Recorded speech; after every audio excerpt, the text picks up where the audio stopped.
Bismillahirrahmanirrahim. Assalamualaikum warahmatullahi wabarakatuh. Tanpa terasa kita itu sudah memasuki hari ke-6 bulan puasa. Semoga kita semua, terutama umat Islam yang menjalankan ibadah puasa, selalu diberikan kesehatan, diberikan kekuatan, dan tentu saja kita selalu berharap supaya Ramadan itu memberikan berkah untuk semesta alam. Nah, Bapak Ibu semua, kali ini saya masih tertarik untuk bicara tentang bagaimana Ahok setelah pembicaraannya dengan SCTV terkait dengan kekisruhan Pertamina. Tentu ini tidak bisa lepas karena Pertamina belakangan ini ada sejumlah oknum di dalamnya sudah ditetapkan sebagai tersangka oleh KPK yang merugikan negara 193 triliun. Saya tertarik untuk komentar dua hal. Pertama, saya melihat kecenderungan sampai hari ini bagaimana Ahok yang dalam sebuah wawancara dengan SCTV itu memang terkesan sekali mengungkap begitu banyak carut-marut, begitu banyak persoalan-persoalan yang sebenarnya ada di Pertamina dan tidak pernah bisa diselesaikan. Nah, ini yang sepertinya membuat kenapa Ahok sampai hari ini memang menjadi pergunjingan. Ahok dikritik, Ahok kemudian dibully sebagai sosok yang dinilai bukan hanya sebatas pahlawan kesiangan, tapi juga Ahok itu dianggap sebagai orang yang mungkin ikut terlibat mendiamkan. Karena ketika menjadi komisaris utama, kenapa Ahok tidak menyampaikan itu secara terbuka? Kenapa ketika jadi orang penting di Pertamina, Ahok tidak menjelaskan, tidak melaporkan hal-hal yang sifatnya koruptif kepada pihak hukum misalnya, tidak dilaporkan ke KPK, tidak dilaporkan ke Kejaksaan, tidak dilaporkan juga kepada pihak kepolisian. Kan ini yang kemudian menjadi perdebatan. Kenapa baru ngomong sekarang? Kenapa Ahok itu ingin terkesan menunjukkan dirinya itu banyak tahu terkait dengan Pertamina, sudah berbuat banyak untuk Pertamina, tapi kemudian itu sama sekali sampai hari ini dianggap tidak menyelesaikan persoalan apapun. Sebenarnya secara substansi, apa yang disampaikan oleh Ahok dalam wawancaranya dengan SCTV, saya kira ini kan memberikan informasi yang cukup komprehensif kepada para pemirsa, kepada kita semua, rakyat di seluruh Indonesia, bahwa sebenarnya soal tata kelola yang terkait dengan minyak gitu ya, ataupun perminyakan yang ada di Pertamina selama ini memang menimbulkan kekisruhan. Dalam konteks itu saya kira memang publik banyak juga yang mengapresiasi apa yang dilakukan oleh Ahok ya, karena semua orang tidak mengetahui ini sebelumnya. Tapi sekali lagi pernyataan Ahok ini dinilai tidak kontekstual.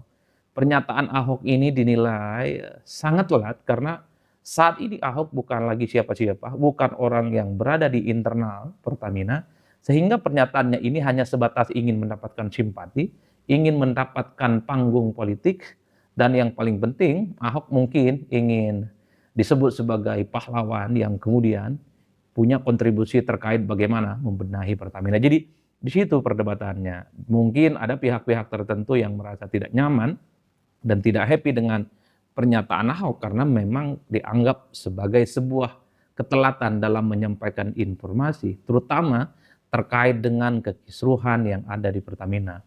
Orang-orang yang kemudian kritis pada Ahok ini kan cukup menyayangkan. Saat itu Ahok adalah sosok yang cukup penting di Pertamina, adalah kader partai politik penguasa, dan yang paling penting juga sangat dekat dengan Presiden Republik Indonesia yang saat itu adalah Pak Jokowi. Kalau betul memang persoalan tata niaga, soal perminyakan yang ada di Indonesia, soal BBM di Indonesia, memang begitu banyak kejanggalan, begitu banyak oknum-oknum yang sebenarnya nakal yang merugikan negara. Kenapa dulu tidak Ahok sampaikan? Kan itu yang sebenarnya menjadi perbincangan yang sampai hari ini tidak pernah berkesudahan. Itu yang pertama.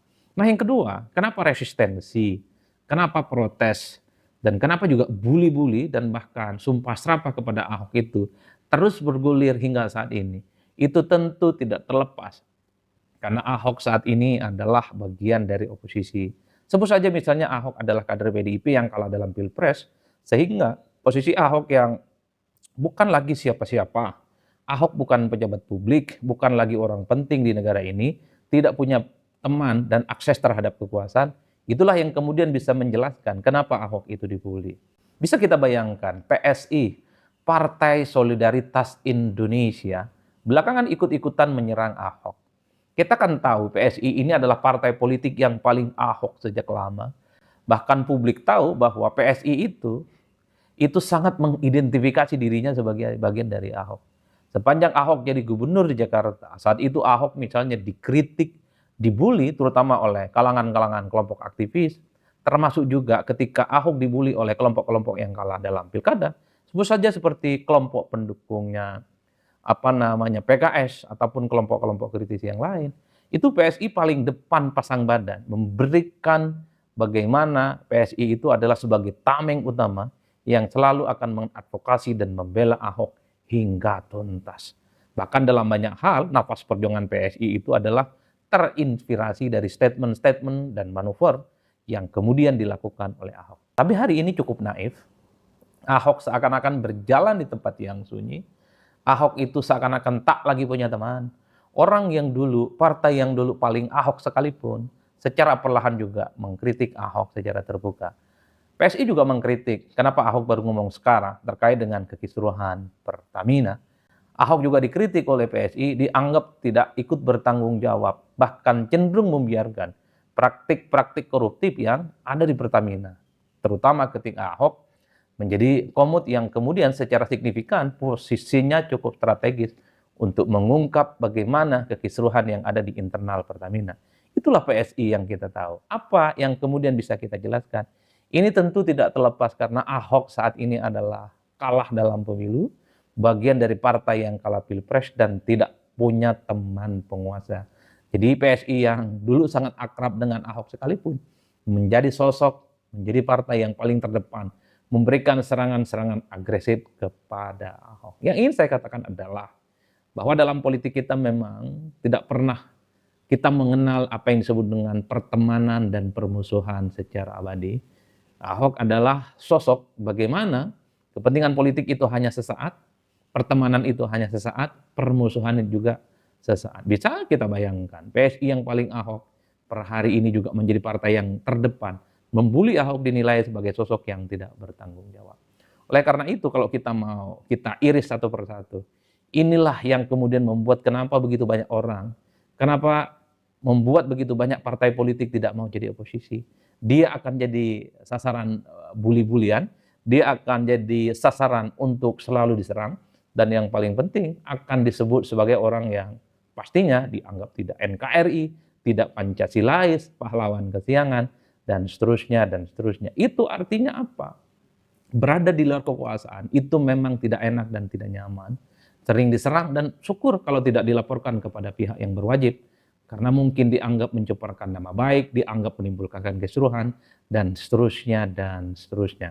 Jadi tidak mengherankan kalau kita melihat pemilu sejak dilaksanakan secara langsung ya 2004, 2009, 2014, 2019, 2024 yang terbaru. Partai-partai yang kalah dalam pemilu, mereka-mereka yang dulu berseberangan secara politik ketika kalah, lebih cenderung ingin menjadi bagian dari kekuasaan politik. Ini tentu tidak terlepas, karena memang menjadi oposisi berada di luar kekuasaan, itu penuh dengan resiko. Dan yang paling penting ternyata, sikap politik seseorang, sikap politik partai, itu tentu tidak bisa dilepaskan di mana letak posisi politiknya saat ini.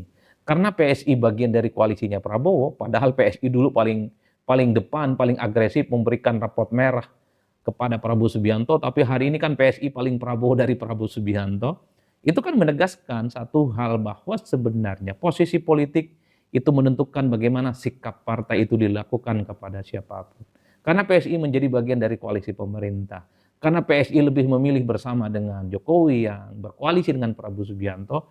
Jadi setiap apapun yang dinilai kontroversial, menyerang pemerintah, merugikan kekuasaan, maka dia akan mendapatkan serangan balik. Dan ini yang terjadi pada Ahok yang kemudian juga dikritik oleh PSI.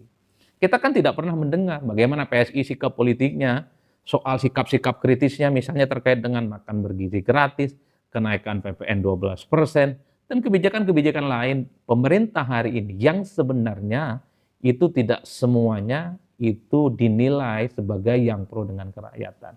PSI senyap, PSI gelap gulita, PSI tidak pernah memberikan resultante sebagai sebuah partai politik yang bersama dengan rakyat. Tiba-tiba PSI muncul memberikan statement politik dan menyerang Ahok. menyayangkan Ahok kenapa baru sekarang bicara tentang kekisruhan yang ada di Pertamina. Itu yang saya sebutkan, posisi politik itu menentukan bagaimana seseorang dan partai politik itu bersikap. Oleh karena itu, jangan mengherankan kalau begitu banyak kebijakan-kebijakan politik hari ini dan di masa-masa yang akan datang, kontroversial, dia merugikan rakyat, mungkin juga potensial akan merugikan seluruh rakyat di Indonesia.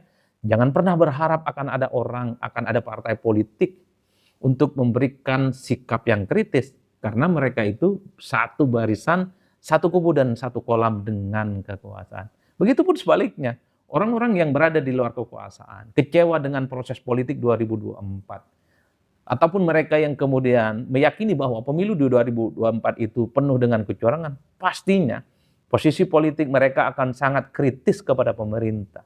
Jadi segala apapun yang diperbuat oleh pemerintah pasti salah. Segala kebijakan-kebijakan apapun yang dibuat oleh pemerintah, sekalipun kebijakan pemerintah itu pro dengan rakyat, demi kepentingan masyarakat yang di bawah, pastinya salah dan dianggap tidak benar. Yang ingin saya tegaskan adalah standing position secara politik, berada di mana kaki-kaki politik kita, itu akan menentukan sejauh mana kita akan memberikan sikap dan respon terhadap politik. Kalau kaki kita hari ini berada di barisan politik pemerintah, maka Ahok akan menjadi sasaran orang yang juga akan diserang dan dianggap dibully, karena Ahok ini adalah pahlawan kesiangan. Itu posisinya. Tapi pada saat yang bersamaan, kalau kita berada di luar kekuasaan, bagian dari kelompok-kelompok kritis dan pro-demokrasi mungkin akan menjadi bagian dari pendukung Ahok. Bahwa sebenarnya apa yang disampaikan Ahok itu tidak ada yang salah. Apa yang disampaikan Ahok itu adalah fakta-fakta empirik, penuh dengan pengalaman bagaimana Ahok yang pernah jadi orang penting di internal Pertamina memberikan informasi yang urgen yang mestinya ini dijadikan sebagai petunjuk, dijadikan sebagai guidance bagi penegak hukum untuk menindaklanjuti persoalan kerugian Pertamina itu. Jangan-jangan ini melebar ke banyak tempat, melebar ke banyak orang, melebar ke banyak instansi yang mestinya dituntaskan. Jadi itulah yang saya sebutkan, bahwa Indonesia hari ini, kita hari ini adalah bagaimana apa yang kita pikirkan, apa yang kita konsumsi, dan apa posisi kita, itu tentu tidak pernah terlepas bagaimana posisi kita yang sesungguhnya. Termasuk ketika, saya juga termasuk yang kaget, PSI ini speak up terkait dengan pernyataan Ahok. Soal bagaimana Ahok yang tahu terkait dengan kekisruhan yang ada di Pertamina. Nggak pernah muncul dalam pikiran saya. PSI juga memberikan kritik secara terbuka. Kalau yang mengkritik Ahok itu adalah per hari ini bagian dari kekuasaan politik pemerintah, misalnya kawan-kawan Gerindra, ataupun kelompok-kelompok pendukungnya Prabowo, ataupun pendukungnya yang lain, terutama pendukung kekuasaan, mungkin sangat masuk akal. Ini tapi PSI loh, tumbuh dan besarnya bersama Ahok ketika di Jakarta. Bahkan kita tahu banyak sekali sebenarnya pemilih-pemilih PSI di Jakarta waktu awal-awal muncul adalah mereka yang teridentifikasi sebagai pemilih Ahok. Jadi kenapa PSI agak sedikit besar di Jakarta sejak kemunculannya, itu tidak bisa dilepaskan. Karena sosok Ahok yang kemudian sangat dekat dengan PSI, yang kemudian PSI sangat berhasil mengidentifikasi sebagai bagian penting dari Ahok. Jadi inilah politik kita. PSI paling Ahok sejak lama, atau Ahok yang sangat identik dengan PSI, sekalipun kita tahu Ahok itu adalah kader PDIP, in the end ternyata memang harus pecah kongsi. Ahok harus menerima realitas politik. Dirinya bukan siapa-siapa di negara ini, dirinya tak lagi punya teman penguasa di negara ini, dan partainya adalah partai kalah pemilu. Jadi tidak mengherankan kalau dulu orang yang dekat dengan Ahok secara perlahan bukan hanya meninggalkan, tapi juga mengkritik secara terbuka. So, mari kita maknai politik kita itu biasa-biasa saja.